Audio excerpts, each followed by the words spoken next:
जयपुर शहर के एक छोटे से गांव में स्वाति अपने गरीब माता पिता किशोर और कमला के साथ एक छोटे से घर में रहती थी। स्वाति की उम्र 21 साल की हो गई थी, लेकिन स्वाति अभी भी 7 साल की बच्ची की तरह छोटी ही लगती थी।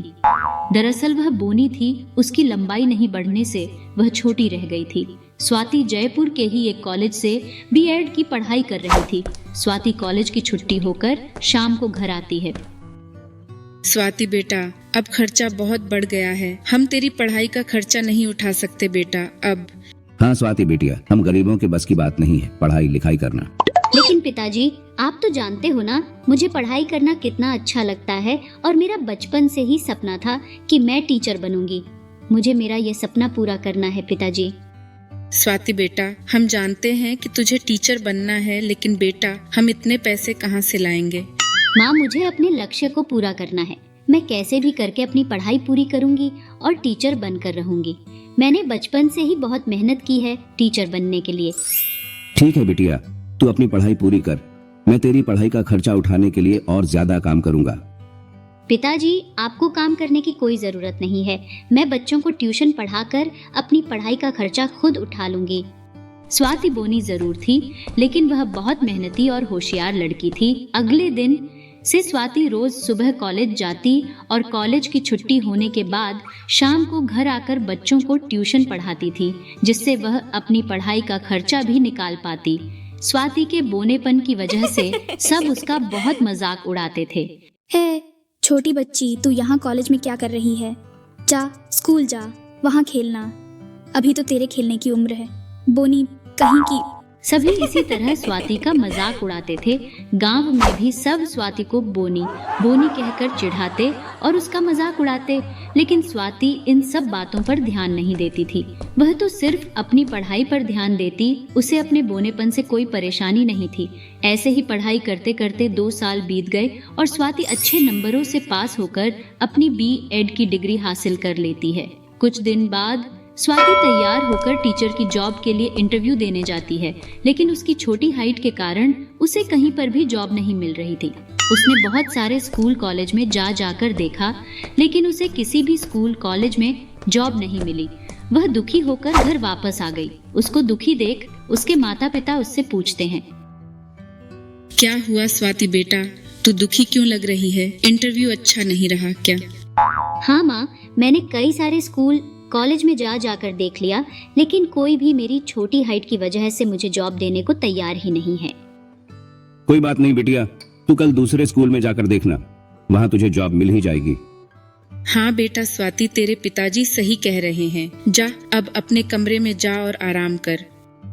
स्वाति दुखी होकर अपने कमरे में चली जाती है। अगले दिन स्वाति अपने अंदर फिर से आत्मविश्वास लाकर इंटरव्यू देने के लिए घर से निकल जाती है। बच्ची कहाँ जा रही है? जाकर अपनी क्लास में बैठ। अंकल, आप गलत समझ रहे हो। मैं यहाँ पढ़ती नहीं हूँ। मैं तो यहाँ टीचर की जॉब के लिए इंटरव्यू देने आई हूँ। हाँ याद आया, प्रिंसिपल मैम ने बताया था। मुझे माफ करना, आप अंदर जा सकती हो। अंकल, प्रिंसिपल मैम का ऑफिस कहाँ है? आप यहाँ से सीधा जाना, आगे जाकर प्रिंसिपल मैम का ऑफिस है। प्रिंसिपल मैम वहीं मिल जाएगी। स्वाति प्रिंसिपल मैम के ऑफिस में जाती है, जहां प्रिंसिपल मैम उसका इंटरव्यू लेती है। स्वाति को उस स्कूल में जॉब मिल जाती है। स्वाति बहुत खुश हुई और वह खुशी खुशी घर आती है और अपने माता पिता को भी यह खुशखबरी सुनाती है। माँ, पिताजी, मुझे एक स्कूल में नौकरी मिल गई। अब मैं उस स्कूल में बच्चों को पढ़ाने जाऊंगी और अब हमारी गरीबी भी दूर हो जाएगी। अरे वाह स्वाति बिटिया, मुझे पता था कि एक दिन तू हमें इस गरीबी से जरूर बाहर निकालेगी। हमें बहुत खुशी है बिटिया। स्वाति बहुत खुश थी क्योंकि उसका बचपन का सपना आज पूरा हो गया था। अगले दिन स्वाति स्कूल में बच्चों को पढ़ाने जाती है। वह अपनी क्लास में जाती है। क्लास में जाते ही बच्चे उसके ऊपर हंसने लग जाते हैं। Good morning ma'am. Good morning बच्चों। अरे, ये आवाज कहाँ से आ रही है? कोई दिखाई क्यों नहीं दे रहा? अरे बुद्धू, तुझे दिखाई नहीं दे रहा? नीचे देख, सामने सूट पहनकर हमारी नई मैम ही तो खड़ी है, बोनी मैम। अरे हाँ, ये तो बोनी मैम है। प्रिया, हम तो मैम को देख लेंगे, लेकिन पीछे वाले स्टूडेंट्स मैम को कैसे देख पाएंगे? हाँ शिवानी, इन नई बोनी मैम को तो टेबल पर चढ़कर पढ़ाना पड़ेगा, तब जाकर सब इन्हें देख पाएंगे। क्यों मैम, पढ़ा लोगे ना आप टेबल पर चढ़कर? बच्चों, आपको परेशान होने की कोई जरूरत नहीं है। किसी की भी पढ़ाई डिस्टर्ब नहीं होगी मेरी हाइट की वजह से।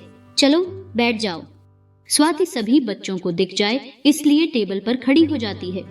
देखो बच्चों, अब तो मैं सबको नजर आ रही हूँ ना, अब किसी को कोई परेशानी तो नहीं। चलो अब बुक निकालो और पढ़ाई शुरू करो। स्वाति को बच्चों की बातों का दुख तो होता है, लेकिन वह बच्चों की बातों पर ध्यान न देकर नजरअंदाज कर देती है और वह टेबल पर खड़ी होकर सभी बच्चों को पढ़ाना शुरू कर देती है। कुछ समय बीत जाता है, लेकिन सभी स्कूल टीचर और स्टूडेंट स्वाति का मजाक उड़ाना नहीं छोड़ते। लेकिन वह बहुत खुश थी क्योंकि उसका टीचर बनने का सपना जो पूरा हो गया था। स्वाति सभी बच्चों को अपनी पूरी मेहनत और ईमानदारी से पढ़ाती रही। स्वाति की मेहनत रंग लाई। सभी बच्चे बहुत अच्छे अंकों से परीक्षा में पास हुए, जिससे प्रिंसिपल मैम को स्वाति पर बहुत गर्व हुआ।